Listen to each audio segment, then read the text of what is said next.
हम अवध के निवासी हैं और अवध में जो लोग रहते हैं भगवान को वो प्राण प्रिय होते हैं। भगवान राम ही हमारे आराध्य देव हैं और इन्हीं में हम अपने ईश्वर की कल्पना करते हैं। तो इसलिए जब अयोध्या के बाद आगमन हुआ भगवान का अयोध्या में और उसके बाद जब भगवान का राज तिलक हुआ तो उसके बाद जब रामचंद्र जी सिंहासन पर बैठ जाते हैं तो उस समय का देखिए कैसा जो है अवधपुरी का वातावरण हो जाता है कि जब राम राज बैठे त्रैलोका हर्षित भये गए सब शोका बैर न कर काहू सन कोई राम प्रताप विषमता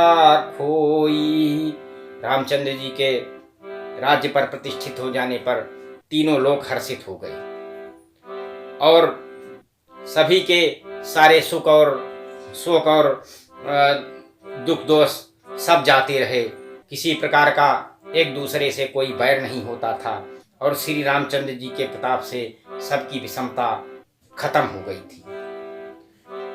दैहिक दैविक भौतिक तापा राम राज नहीं कामहि व्यापा सब नर करहि परस्पर प्रीति चलहि सुधर्म निरत श्रुति नीति।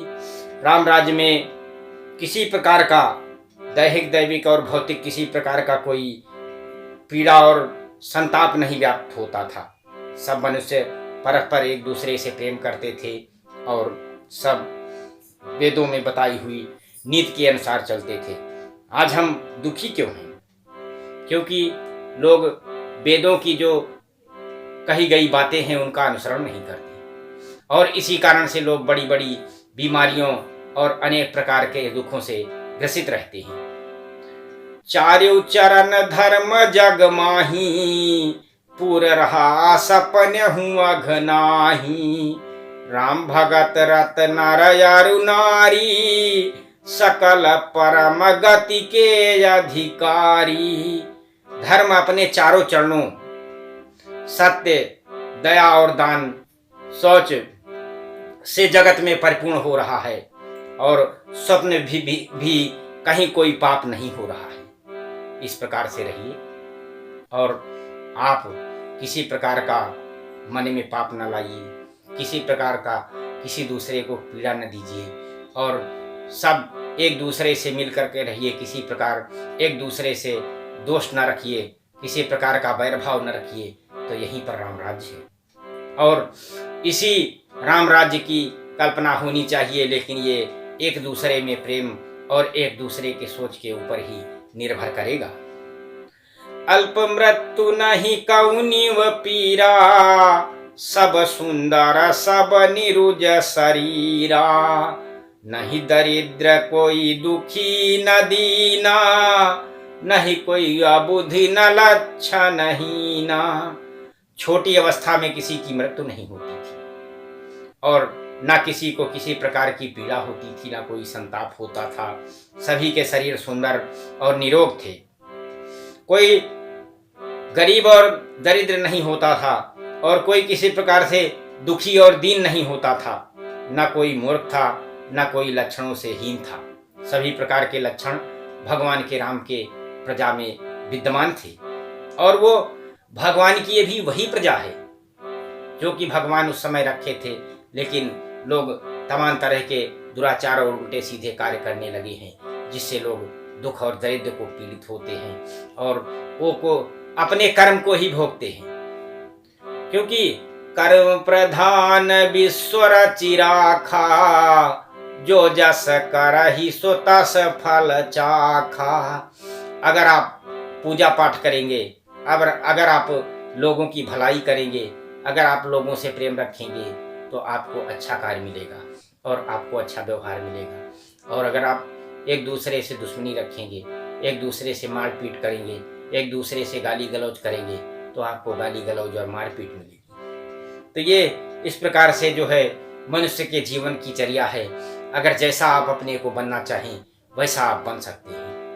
सब निर्भय निर्दर्भ धर्म रत गुनी, नर यर नार चतुर सब गुनी। सब गुणज्ञ पंडित सई ज्ञानी, सब कृतज्ञ नहीं कपट बखानी। गोस्वामी जी कहते हैं कि सभी दंभ रहित थे, मतलब किसी को अभिमान नहीं था किसी प्रकार का, धर्मपरायण थे और पुण्यात्मा थे। तो इसलिए सब पुरुष और स्त्री सभी चतुर और गुणवान थे उस समय। तो आज भी लोग चतुर और गुणवान भी हैं, लेकिन उनके अंदर इतना दम्भ है, इतना उनके अंदर अभिमान भरा हुआ है कि वो एक दूसरे को देख नहीं सकते, और इसी कारण से उनका ज्ञान हरण हो जाता है। वो जो उनका ज्ञान है वो उनका मिट्टी हो जाता है, और एक दूसरे से जो वो लोग किसी पर उपकार नहीं करते हैं तो वो उसी प्रकार से नरक में गिरते हैं और लोग उनको नहीं समझते हैं। तो इस प्रकार से ये प्रभु के राम राज्य पर बैठने की लीला है। इस प्रकार से जब हम अपने को समझेंगे कि आज भी राम राज्य है तो यहाँ पर भी अभी भी राम राज्य है, और हम अच्छा आचरण करने लगे तो हमको अच्छी गति और अच्छे लोग और अच्छा परिवार मिलेगा। और अगर हम लोगों से लड़ाई झगड़ा और तरह तरह के गलत सलत व्यसन करने लगेंगे तो हमको उसी प्रकार की संगति प्राप्त होगी। हर हर महादेव, पार्वती पतये जय जय भोले शंकर।